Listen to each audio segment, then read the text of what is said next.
Hey everyone, Chris Ward here from Stormwind Live in our daily blog, talking a little bit about what it takes to help study and get ready for that PMP exam.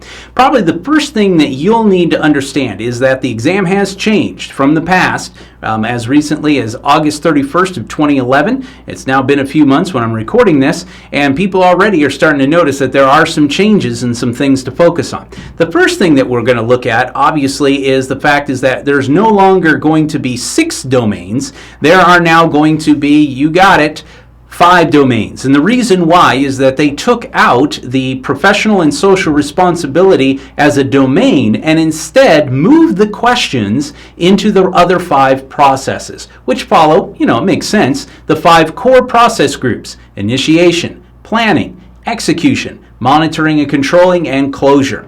Now, what is given to us by the examination domain outline handbook that they give to you from PMI, they give you the percentage of questions. Now, what I did was I went ahead and I broke that down by the number of actual questions that you have. That's rather simple. If you have 200 questions and you have a percentage of like 13 or 24 or something like that, then you know what, you just simple math, you break it down. As you can see now, their amount of questions now in the execution, 30%. That's almost, get this folks, that's almost a third of the exam comes from execution. So where do you think you're going to do a lot of concentration of your study on? You got it. On the execution processes and things that happen during the doing of the work in a project. Then we also noticed that now monitoring and controlling has a few more questions, or actually one more question, than planning. That's kind of shifted the balance a little bit. But in all of these things, you need to understand that within these percentage of questions in each one of these knowledge groups are certain things that you need to concentrate on.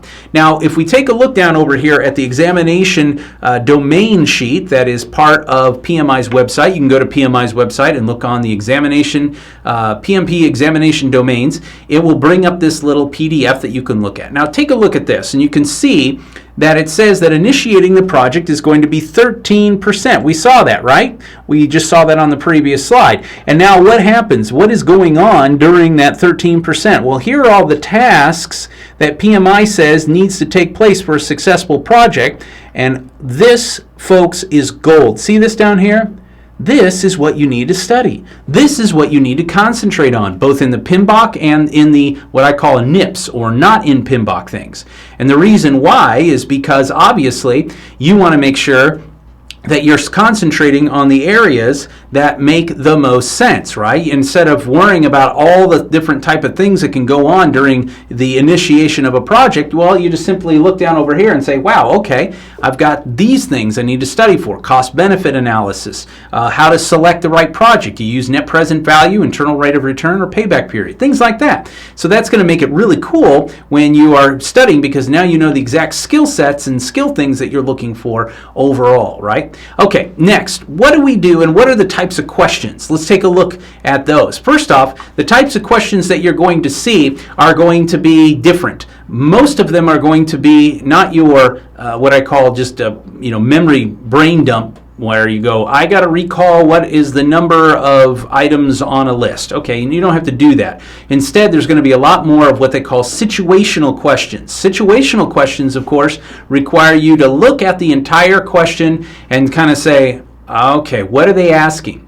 And they require you to have experience as a project manager. By the way, there can be 2 correct answers. In other words, could you do A and B? Of course you could. But what does PMI want you to do? That's what you need to do. Think like PMI. Extraneous information. Bob is the project manager and there are, 14 blue cars out in the parking lot. Yeah, okay, well, I don't really need to know that, do I? That's extraneous information. So you're going to learn as you read through the questions, weed out the extraneous information and get right to the meat and potatoes of the actual question itself. And then, of course, there's going to be the out-of-the-blue questions. Those are the ones that I like to say where you're going through, you know everything that they're talking about, and then you struggle with maybe the answers, but you come up with an answer, and then all of a sudden they ask you something about agile.